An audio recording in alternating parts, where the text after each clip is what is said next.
Guys দেখো দুপুরবেলার খাবার নিয়ে বসলাম। তো কি বানাইলাম দেখো, এই যে সালাড, গাজর, শসা, পেঁয়াজ, ধনেপাতা, কাঁচামরিচ, আলু ভাজি। এই আলু ভাজিটা কীরকম জানো, ছোট ছোট আলু আসছে না আমাদের দোকানে বস্তার নিচে পড়ে যায়, ওই আলুটা ছোট ছোট একদম বাকলি সুদ্ধা ভাজি করছি। দেখো খায়া স্বাদ আছে, কেননা করকরা করে ভাজি করতে হয়।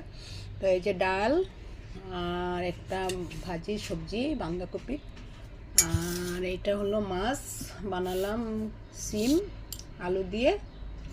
তবে তোমরা কে কী বানাচ্ছ? তোমাদের খাওয়া দাওয়া হয়ে গেছে? আমিও খেতে বসলাম।